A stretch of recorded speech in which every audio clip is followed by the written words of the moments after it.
Hello అండి. కాకరకాయ కూర అంటే చాలామందికి ఇష్టం ఉండదు కదా అండి, చేదు ఉంటుందని.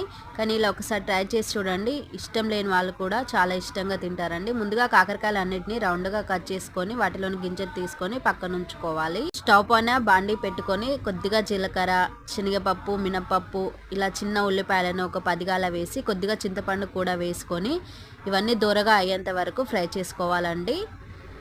ఇలా అయిన తర్వాత వీటిని మిక్సీ జార్లో వేసుకొని దానిలోనే తగినంత కారము, తగినంత సాల్ట్ వేసుకొని మెత్తగా మిక్సీ పట్టుకోవాలి.